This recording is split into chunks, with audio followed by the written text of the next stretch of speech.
பஞ்சபூதமான நீர், நிலம், நெருப்பு, காற்று, ஆகாயம் அப்படின்னு சொல்லி 5 விஷயம் இருக்கு. இந்த 5ஐயும் ஏகப்பட்ட உறுப்போட நீங்க கனெக்ட் பண்றீங்களே, அதுக்கும் நம்ம உடம்புக்கும் எப்படி கனெக்ஷன் கிரியேட் ஆகுது? அதை பத்தி எனக்கு கொஞ்சம் எக்ஸ்பிளைன் பண்ணலாமா சார்?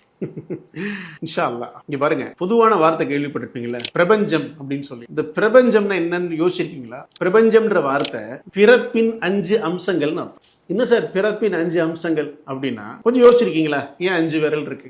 ஏன் 5 இன்டர்னல் ஆர்கன்ஸ் இருக்கு? ஏன் 5 சென்சரி ஆர்கன்ஸ் இருக்கு அப்படின்னு என்னைக்காவது யோசிச்சிருக்கீங்களா? இது எல்லாத்துலயும் இன்டர்லிங்க் இருக்கு. ஆக்சுவலி இந்த 5ன்ற தமிழ் வார்த்தை இருக்குல்ல, அதை கொஞ்சம் எழுதி பாருங்க. இந்த 5ன்ற தமிழ் வார்த்தையில மேல இருந்து கீழே இறங்குற கோடு 3, கீழ இருந்து மேல ஏறுற கோடு 3ன்னு போடுவீங்க. அல்லாஹ் குர்ஆன்ல சொல்லும் பொழுது வானங்களையும் பூமியையும் 6 நாட்களில் படைத்து அதனுடைய ஆட்சியை அர்ஷில் அமைத்தோம் அப்படின்னு சொல்லுவோம். அர்ஷ் எதன் மேல் இருந்தது அப்படின்னா நீரின் மேல் இருந்தது பொருள்படும். இங்க நம்ம உடம்புல நீரோட சுழற்சி எதை மையப்படுத்தி இருக்கு அப்படின்னா முதன்மையா காற்றை மையப்படுத்தி இருக்கு. அந்த காற்றுடைய மையம் வெப்பத்தை சார்ந்து வெப்பம் மண்ணுக்குள்ள செடிமெண்ட் ஆகி நீரை இயக்கிறதுல இருக்கு. இதுதான் பிரபஞ்சத்துடைய ஆணித்தனமான நம்ம வெளியில பார்க்கக்கூடிய தன்மை.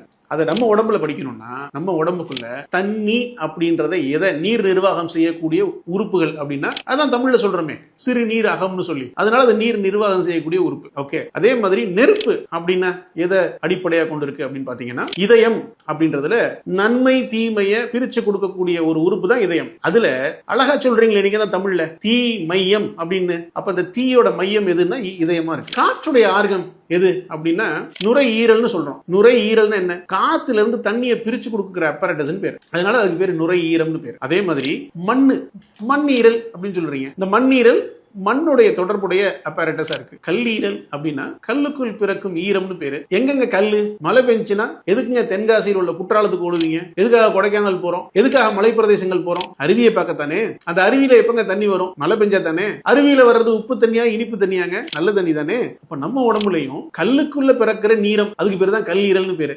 கல்லீரல் வெஸ்டர்ன் மெடிசன் சொல்லலாம், மெட்டபாலிக் ஆர்கன். வளர்ச்சி சிதைவு இரவு பகலை சார்ந்தது. அந்த இரவு பகலை மையப்படுத்தி சூரியனுக்கும் சந்திரனுக்கும் தொடர்பு படுத்தி நம்ம உடம்புல உப்பு தண்ணியை நல்ல தண்ணியா மாத்தி கொடுக்கிற ஒரு ஃபண்டமெண்டல் அப்பரேட்டஸ் பேர் கல்லீரல் பேர். இப்படி இந்த பிறப்பின் 5 அம்சத்தை இதோட ஒப்பிட்டு பார்த்தா தான் பல விஷயங்கள் நமக்கு புரிபடும் இன்ஷா அல்லாஹ்.